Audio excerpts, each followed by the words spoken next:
여러분 모두가 하나님께 사랑받아서 잘 사는 것처럼 또 여러분의 자녀들이 잘 되기를 원하는 것이 바로 부모의 마음이고 또 간절한 소망인 줄로 생각합니다. 여러분들이 자녀들 때문에 기쁘면 막 자랑하고 싶죠. 또 자녀들 때문에 속상하면 그 자녀를 위해서 정말 눈물로 기도하고 좋은 것을 주고자 하잖아요. 우리 신구약 성경을 보면 하나님께서 끊임없이 내가 너의 아빠야, 내가 너의 엄마야, 제발 나를 알아주렴, 그리고 내 이야기를 들어주렴, 너를 사랑하는 것은 나니 엄마와 아빠 외에는 보다는 더 사랑하는 사람이 누가 있겠니? 그래서 똑같은 친구들의 이야기를 듣는 것보다 부모의 이야기를 들으라. 여러분 혹시 그렇게 자녀들에게 이야기하지 않으셨어요? 저 역시 우리 자녀들에게 그렇게 얘기했습니다. 이 아이들이 친구들 이야기를 많이 듣잖아요. 고만고만한 애들끼리 서로 얘기해봤자 뭐가 있겠어요? 그래서 부모의 이야기를 들으라고 이야기하는 것처럼 신구약 성경을 보면 하나님께서 내가 너를 지었고 내가 너를 만들었고 내가 온 우주를 창조하였고 유일하신 세상의 창조주고 너에게 유일하게 복을 주시는 분은 바로 나다. 이것을 계속해서 말씀하시는 것이 구약이고 신약이에요. 자녀가 부모를 섬기듯이 인류가 하나님을 경배해야 하고 하나님께서 주시는 복을 받고 유일한 복을 누려야 됩니다. 부모는요, 자녀가 잘못된 길로 가면 어떻게 해서든 그를 건지려고 하죠. 마찬가지로 죄로 말미암아 우리가 잘 살 수 없게 되자 우리 영혼의 죽음을 맞이하게 되니 우리를 살리려고 하나님께서 구세주를 보내셔서 나를 건지시는 거예요. 그래서 우리가 예수님만이 하나님이 보내신 나의 구세주임을 믿어야 되는 이유가 거기에 있습니다. 그 복음이 전 세계에 전해지고 여기 완도 땅까지 우리에게도 하나님과 예수님이 증거되어져서 예수님을 구세주로 믿는 사람들이 많아지고 바로 그 사람들이 바로 이 시간 여기 앉은 여러분인 줄 믿습니다. 예전에는 방송이나 불신자들도요, 기독교에 대해서는 참 우호적이었습니다. 그런데 이제는 많이 달라졌습니다. 예수님을 전하기가 참 어려운 시대가 되었습니다. 세상은 점점 하나님을 배척하고 인간의 악한 본성, 이기심이 더 드러나고 쾌락을 위해서 달려가는 것만 같아요.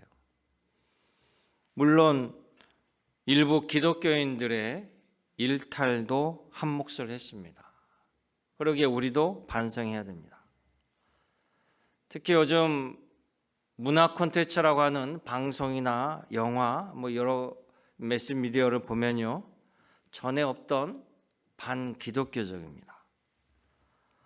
가족이 보는 드라마, 영화, 주인공의 악당이 목사이기도 하고 목사의 딸이기도 하고 아들이기도 하고 또 장로, 권사, 집사들이 이중인격자로 범죄자로 그려지면서 교회를 정떨어지는 이익집단으로 폄하합니다.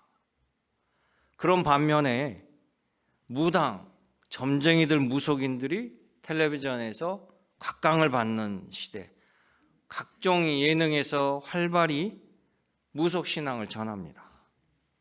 신들린 연애, 무엇이든 물어보살, 무속인들이 신점을 해주고 예언을 소개해주고 무당을 꼭 전문 상담가처럼 띄워줍니다. 서양의 미신인 타로점을 소개하여서 자연스럽게 사람들을 무속으로 관심 갖도록 합니다. 그게 요즘 방송의 현 추세예요. 왜 그럴까요? 마치 마태복음 24장 11절에 보면 말세에는 거짓 선지자가 많이 일어나 많은 사람을 미혹하겠고 홀리겠고 불법이 점점 심해지므로 사람들의 사랑이 식어지리라. 이 말씀이 이루어지는 것일까요?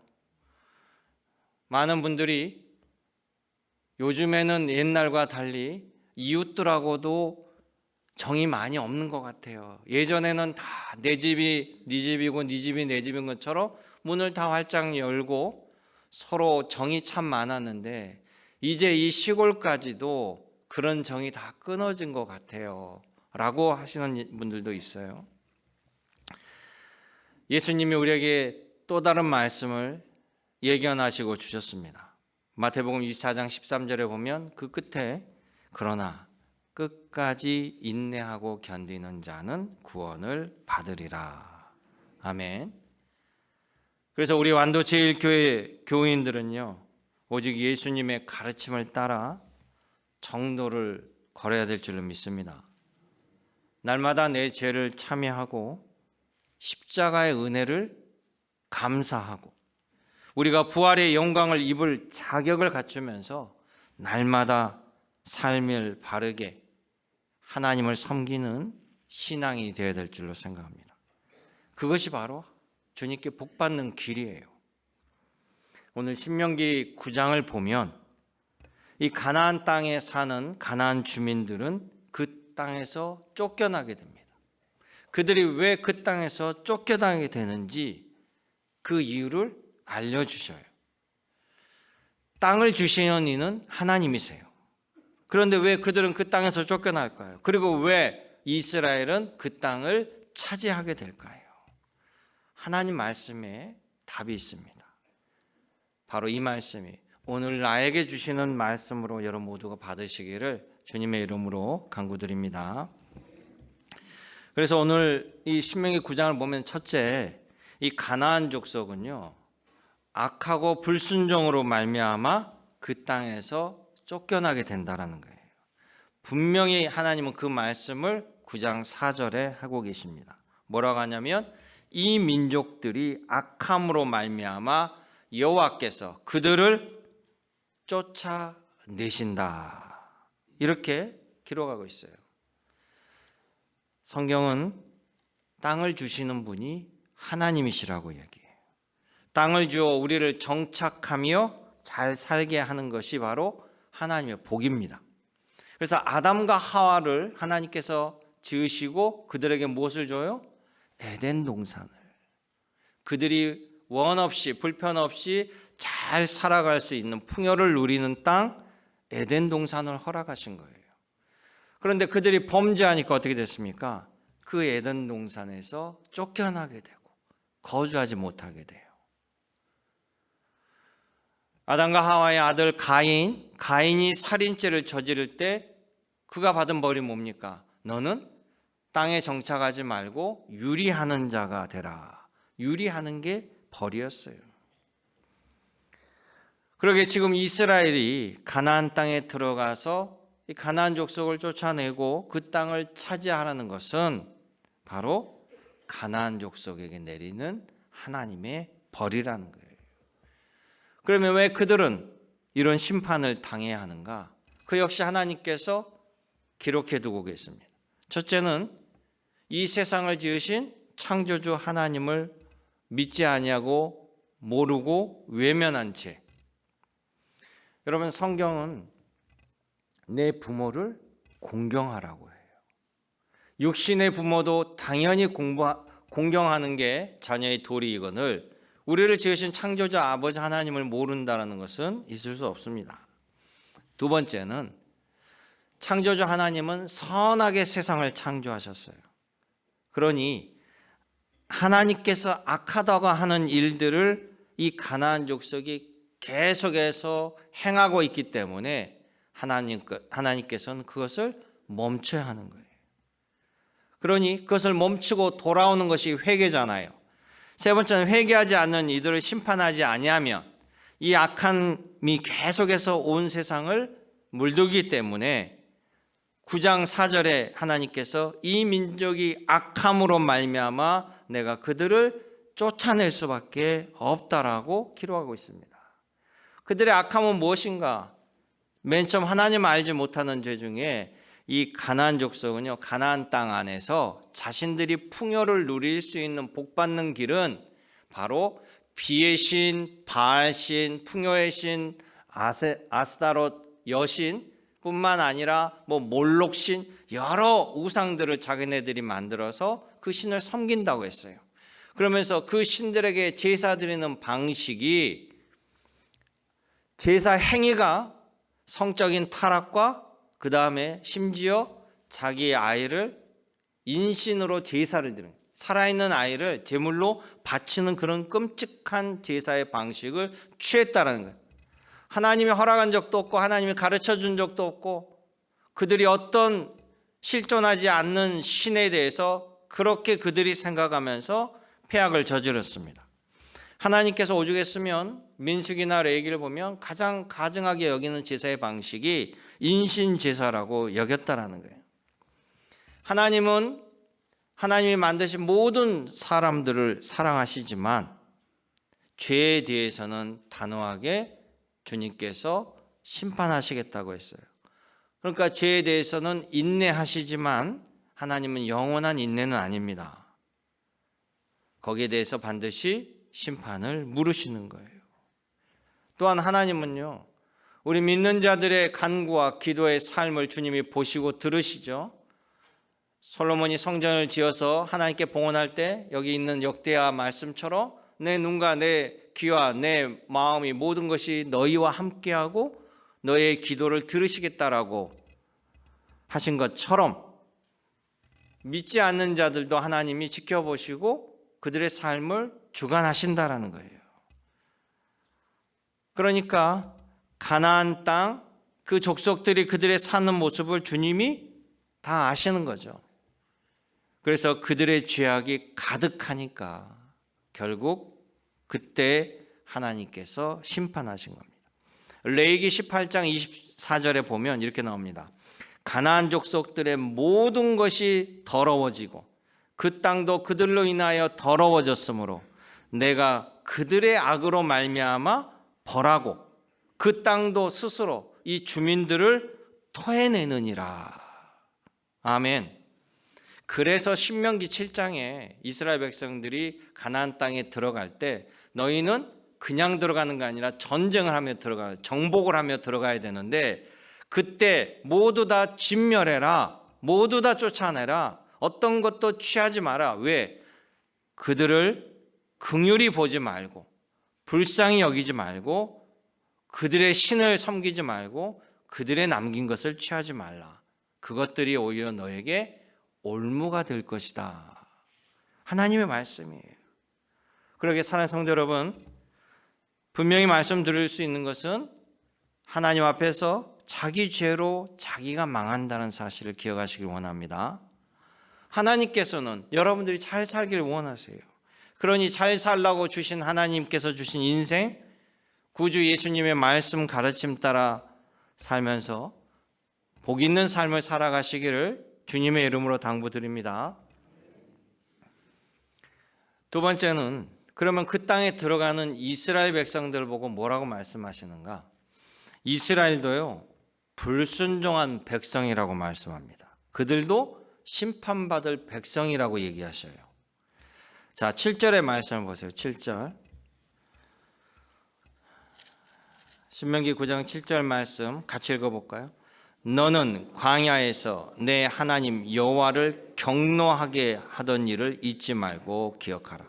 너가 애굽 땅에서 나오던 날부터 이곳에 이르기까지 늘 여호와를 거역하였을 때 호렙산에서 너희가 여호와를 경노하게 하였으므로 여호와께서 진노하사 너희를 멸하려 하셨느니라. 아멘. 자, 이스라엘에 대한 하나님의 평가입니다. 이게 이제 광야, 출애굽에서 광야 때에 있는 이야기인데 출애굽에서 오늘 여기까지 40년 동안 끊임없이 하나님을 경노하게 하였고 심지어 하나님께서는 가나안 백성처럼 다 진멸하려고 작정하셨다고 해요. 9장 21절, 22절에 보면 그렇게 경노케 한 일에 대해서 나옵니다. 그게 뭐냐면 출애굽해서 2개월에 걸쳐서 호렙산, 시내산이라는 곳에 당도해요. 그러니까 그때 하나님께서 모세를 산 위로 부릅니다. 왜냐하면 앞으로 너희가 들어가서 살아야 될 가나안 땅에서는 하나님의 나라의 질서를 가지고 하나님의 법으로 이렇게 살아가라 라고 법을 주시고서 부르신 거예요. 그 40주야를 기도하며 하나님 말씀을 받는데 밑에서는 모세가 내려오지 않으니까 야, 우리를 인도해야 될 모세가 사라졌으니 아론을 압박을 하죠. 모세처럼 우리는 보이지 않는 하나님이 아니라 모세처럼 하나님의 말씀을 받던가 아니면 우리를 인도할 상을 하나님을 만들어 달라. 그렇게 요청해서 만든 것이 그들이 황금을 모아서 황금 송아지를 만들어낸 겁니다. 그러면서 이 황금 송아지가 이제부터는 모세를 대신하여 우리를 인도하실 하나님이다. 이렇게 선언한 거죠. 그러니 하나님께서 얼마나 기가 막히겠어요. 그 사건, 거기에 하나님이 격노하십니다. 그래서 모세가 우리가 알다시피 십계명을 받아서 내려왔다가 그 황금을 보고 화가 나서 십계명을 다 두들겨 깨버리죠. 던지고. 그리고 그 황금을 다 황금 송아지를 부시고 갈아서 가루를 만들어서 경배하는 자들에게 먹게 하잖아요. 두 번째는 다베라, 마사, 기브론, 핫다와라고 구체적으로 설명이 붙어 있어요. 다베라는 뭐냐면 이들이 광야에 나와서 먹을 것이 없는데 하나님 만나를 내려주셨어요. 만나를 먹으니까 처음에는 너무 기뻐 날뛰다가 좀 시간이 지나니까 지루해. 뭔가 자극적인 것이 먹고 싶어요. 그래서 더 이상 만나 갖고는 못 살아. 그러니 우리 애굽에서 있었을 때 부추와 마늘, 파 같은 이 자극적인 것들이 왜 없냐라고 온갖 불평 불만을 해서 또 하나님을 경노케 하는 거. 마사에는 먹을 물이 없다고 불평 불만하다가 또 하나님이 경노하는 사건. 그리고 기브롯 하다와는요, 이제 뭐라고 또 불평하냐면, 아니 어떻게 만나와 물만 먹고 삽니까? 고기도 씹어야죠. 우리에게 고기를 주십시오 라고 하는 바로 메추라기 사건. 그래서 하나님께서 그들의 불평 불만을 보시고 나중에 메추라기를 왕창 주시잖아요. 그들의 입에서 이 다 고기가 씹히지 않을 정도로 주시면서 불평 불만한 자들을 징계하고 일부가 죽임을 당합니다.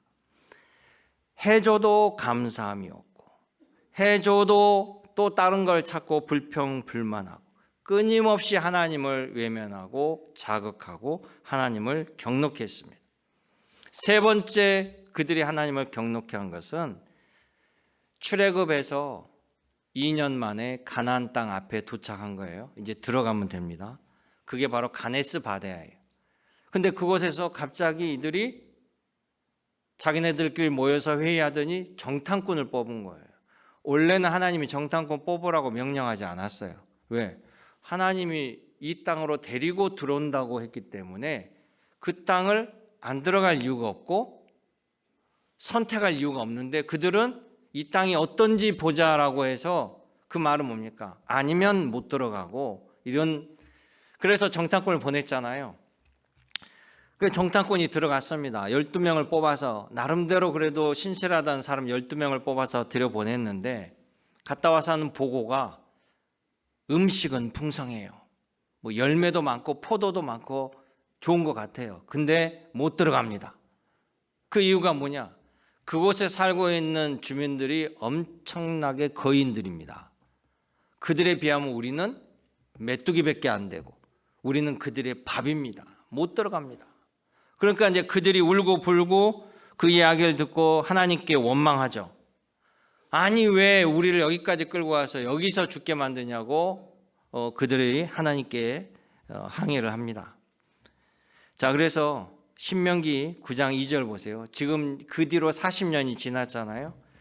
2절에 보면 9장 1절은 그래요. 가나안 땅에 들어가면 그들은 큰 문명을 이루고 큰 성읍, 성벽으로 아주 잘 사는 가나안 땅인데 2절에 보면 크고 많은 백성은 너가 아는 아낙 자손이라 이르기를 누가 안악 자손을 능히 당하리요 하거니와. 너희가 그렇게 예전에 얘기했지 않느냐? 3절에 오늘 너는 알라. 내 하나님 여호와께서 맹렬한 불과 같이 너의 앞에 나아가신즉 여호와께서 그들을 멸하사 너의 앞에 엎드러지게 하시리니 여호와께서 너에게 말씀하신 것 같이 너는 그들을 쫓아내며 속히 멸할 것이라. 아멘. 지금 이 가나안 땅에 누가 선봉장에 쓴다는 이야기예요? 하나님이 선봉장에 쓰신다는 거예요. 내가 너희들 앞에 나아가서 내가 그들을 먼저 엎드려지게 할 테니 내가 다 처리할게. 내가 다 이기게 할 거야. 너희는 뒤처리만 하면 돼. 이게 하나님 말씀이에요. 그런데 38년 전에도 동일한 하나님이시잖아요. 38년 전에. 근데 가네스 바다에서는 뭐라고 그랬어요? 똑같이 안악 자손을 보고 미리 지레 겁을 먹고 우리 다 죽게 되었다고 못 들어간다고 이미 결론까지 내리고 불평불만하니까 하나님께서 그래? 그러면 들어가지 마. 여러분, 이게 바로 우리들의 모습이에요. 내 생각대로 되지 아니하면 우리는 하나님도 가차없이 비난합니다. 그리고 못 믿어합니다. 얼마나 말이 빨라요. 심지어 예수님 당시에도 구약시대와 별반 다르지 않았나 봐요. 예수님 뭐라 합니까? 이스라엘 백성들을 보고. 오늘 신명기 9장에 똑같은 말이 나와요. 너희는 목이 곧은 백성이라. 예수님께서 유대인들에게 뭐라 하면 너희는 목이 곧은 백성이라. 이거는 고집불통이라네요. 고집불통. 누구 말 죽어도 안 들어. 징하게 안 들어. 남편 말도 안 들어. 아내 말도 안 듣고. 자기가 딱 옳다고 한번 주장하면 끝까지 하나님 얘기해도 자기가 맞다라고 하는, 그게 바로 목이 곧은 백성이에요. 고집불통. 고집불통은요, 그래가지고 자기 고집대로 했는데 결과가 나빴어. 그러면 그때서 인정하냐? 안 그래요. 주변을 탓합니다. 나는 제대로 했는데 주변이 따라주지 않는, 이 고집불통이에요. 운전할 때도 그런 분들 있죠. 자기가 원하는 거 끝까지 주장하는 사람. 그러니까 예수님도 뭐랍니까? 너희가 참회하고 바꾸지 않는다라면, 너희의 삶을 바꾸지 않는다라면 너희는 망하리라. 그게 바로 예수님께서 하신 말씀이에요. 회개하라. 천국이 가까우네. 네 생각을 버리고 하나님의 말씀, 예수님의 말씀을 들으라. 경고하신 거예요. 여러분, 내 영혼 구원 예수님의 은혜 없이 이루어질 수 없습니다. 이스라엘도 심판받아야 할 백성이었어요. 그래서 예수님은 끊임없이 하나님은 회개하라라고 선지자를 보내셔요. 그 말은 우리 죄를 인정하고 구세주 예수님을 영접함으로 말미암아 회개에 합당한 열매를 맺게 되고 우리가 은혜를 입게 된다라는 주님의 축복의 선언입니다. 오직 유일하신 길, 예수님을 믿는 것이 곧 여러분이 회개의 시작인 줄로 믿으시기 바라요. 그러게 우리는 구주 예수님의 가르침을 받아서 영생의 길, 축복의 길로 반드시 가야 될 줄로 믿습니다. 그럼 마지막 세 번째, 결론적으로 이렇게 둘 다 하나님을 경노케 했어요. 그런데 왜 가나안 족속은 쫓겨나고 이스라엘은 그 땅을 기업으로 받을 수 있는가? 그 이유가 있을 거 아니에요. 거기에 대해서도 하나님이 말씀해 주십니다. 같이 읽어보겠어요.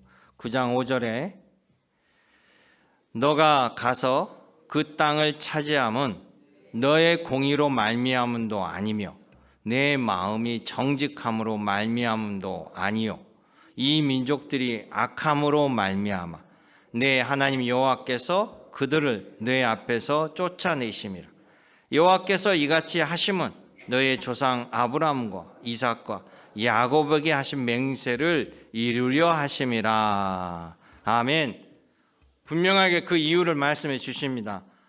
네가 잘해서 아니라는 거예요. 첫째는 너의 조상 아브라함에게 한 약속. 누가요? 내가 한 약속. 하나님이 주신 약속 때문에 너희가 이런 은혜를 받은 거예요. 즉 가나안 족속이 지금 쫓겨나는 것은 네가 잘해서 그들이 쫓겨나고 너에게 땅 주려고 그들 쫓아낸 것이 아니라 그들이 잘못을 해서 그들은 그들의 죄로 심판을 받는 것이고 너희도 잘하지 못했다. 그러나 너희는 아브라함의 후손이기 때문에 지금은 가나안 땅이 심판을 받지만 너희는 너희 조상 때문에 기회를 얻은 것이다. 하나님께서 아브라함에게 주신 그 약속 뭡니까? 너가 나를 섬겨서 네가 내 백성이 되고 나를 하나님으로 여기면 아브라함이 자식이 없었는데 너에게 하늘의 별과 같이 바다의 모래처럼 너의 후손을 큰 민족을 이루게 되고 너를 모든 민족의 축복의 통로로 삼으시겠다. 할렐루야. 약속을 하셨어요. 심지어 너의 후손들이 내가 준 땅을 떠나게 될 경우에 어찌어찌하여 떠나게 될 경우에 내가 다시 데려오겠다라는 약속까지 하나님이 주신 거예요. 이 약속을 아브라함에게 주셨지만 하나님께서는 아브라함의 아들 이삭에게도 약속을 해줬고 또 이삭 아들 야곱에게까지 약속을 이어가셔요. 그래서 구약에서 이야기할 때 아브라함의 하나님, 이삭의 하나님, 야곱의 하나님이라고 외친 이유는 하나님께서 아브라함에 주신 그 약속이 후손들로 계속 이어져 가고 있다, 이 뜻으로 이야기한다라는 거예요. 그래서 하나님은 아브라함과 이삭과 야곱을 통해서 야곱의 아들 유다의 후손 다윗의 후손으로 예수께서 오시게 하시겠다는 그 약속을 이루신 것이래요. 두 번째는요, 모세의 40일의 중보 기도가 있었다라는 사실이에요. 9장 25절에 보면 이런 얘기가 합니다. 그때 여호와께서 너희를 멸하시겠다라고 하셨으므로, 하나님이 여호와께서 경노케 되고 분노케 되셔서 너희를 멸하리라 이스라엘에게 심판하시리라 선언하셨어요. 그런데 그때 모세가 가운데 나서서 40주야를 여호와 앞에 엎드리며 중보기도 합니다. 그래서 아론이 살아나고 하나님 약속을 거두세요. 그러니까 가나안 족속과 이스라엘 민족과의 큰 차이점 뭡니까? 하나님 앞에 하나님의 마음을 돌이킬 수 있는 중보기도자가 이스라엘에는 있었고 가나안 땅에는, 가나안 족속에게는 없었다라는 사실이에요. 그 차이는 매우 큽니다. 가나안은 세상을 창조하시고 심판자 되시는 하나님을 알지 못했지만 모세는 제대로 하나님을 알고 이 백성이 잘못한 것을 중간에 나서서 하나님, 제가 다시 한번 책망하고 설득하고 돌이키겠으니 한 번만 기회를 주십시오. 간절한 중보기도를 올린 것이. 결국 성경에 보면 하나님은 모세 때문에 노여움을 푸시고 두 번째 십계명 돌판을 주시는 거예요. 그래서 십계명을 받은 겁니다. 이스라엘 성전 안에 들어있는 법궤 안에 십계명 두 돌판은 두 번째 받은 거예요. 첫 번째 받은 것은 모세가 돌판을 가지고 왔더니 이스라엘 백성들이 황금을 하나님이라고 섬기고 있으니까 그때 분노해가지고 던져버렸잖아요. 모세도 성격이 대단한 거예요. 하나님이 직접 새겨준 돌판을 자기가 봐도 도저히 이 백성은 받을 가치가 없는 것 같아요 라고 부셔버린 거예요. 그리고는 그래도 이 백성을 위해서 중보기도 하니까 하나님이 그럽니다. 모세에게 너 다시 올라와. 올라올 때 네가 깬 돌은 만들어 와. 그래서 돌을 만들어 가지고 두 돌판을 가지고 올라오니 하나님이 두 번째로 새겨서 주신 것이 바로 이때 십계명 돌판이 두 번에서 거듭 말씀하시다. 모세가 두 번째 하나님 말씀을 전하다. 그래서 거듭신 신명기라고 말씀드렸죠. 그러기에 사랑하는 성도 여러분, 모든 믿는 자들에게 아브라함은 믿음의 조상이 되는 거예요. 유대인들에게는 육신의 조상이지만 온 세계 믿는 자들에게는 아브라함의 믿음의 조상이 되기 때문에 하나님께서 아브라함에게 주신 그 축복의 약속이 오늘 우리들에게도 동일하게 이어진다는 사실을 기억하시길 원합니다. 그래서 신약에 와서 갈라디아서 3장 7절에 이야기하잖아요. 믿는 자들에게, 예수님을 구주로 고백하는 자들에게, 그런즉 믿음으로 말미암은 자들은 아브라함 자손인 줄 알지어다. 할렐루야. 두 번째는 우리들에게도요, 모세와 같이 중보 기도자가 있습니까? 안 계십니까? 예수님이 바로 여러분들의 중보 기도자라는 사실이에요. 오늘도 예수님은 하나님 보좌 우편에서 바로 여러분들 위해서 중보하고 계십니다. 그뿐만 아니라 믿는 자의 심령에, 우리 예수님을 구주로 고백하고 믿는 자의 심령에 성령님이 오셔서 나를 인도하시고 지켜주시는 보혜사 성령님으로 나를 이끄신다는 사실을 기억하시길 원합니다. 그러기에 믿는 자들의 이 중보기도가 얼마나 소중합니까? 우리 교회에서도 지금 이 시간에도 중보 사역실에서 이 예배를 위해서 기도해요. 우리 일부 예배 드릴 때도 우리 중보 기도 일부 기도팀이 이 예배 영상을 보면서 이 시간 하나님의 말씀이 우리 모든 성도의 심령들 위에 제대로 주님께서 은혜로 역사하도록 기도하고 있어요. 월요일부터 매일매일 여러분의 기도를 위해서, 여러분의 심령을 위해서, 이 나라와 민족을 위해서 기도하는 겁니다. 우리의 기도를 주님께서 들으시고 이 땅을 바르게 회복시켜 달라고, 하나님께 기도할 때 하나님께서 귀 받으시고 때를 따라 돕는 은혜를 베풀어 주실 줄로 믿습니다. 그러기에 사랑하는 성도 여러분, 오늘 내가 하나님의 은혜로 살아감을 감사로 기억하시길 원합니다. 하나님은 우리를 결코 고아처럼 버려두지 않는다라고 하셨어요. 주님은 내 기도와 눈물의 간구를 보아주십니다. 주님만을 의지하며 주님이 주시는 지혜와 능력으로 한 주간 여러분 삶의 자리에서 올바른 분발력으로 주님이 주신 분복을 누리며 복되게 살아가시기를 주님의 이름으로 축원합니다. 은혜롭고 자비로우신 아버지 하나님, 오늘도 주의 존전의 저희들 부르셔서 아버지 하나님의 마음을 깨닫게 하여 주심을 감사드립니다. 이 말씀 따라 부족함이 없도록 주님과 함께 동행하는 삶, 기쁨의 삶이 될 수 있도록 인도하여 주옵소서. 언제나 함께 하신 예수님의 이름으로 기도드리옵나이다. 아멘.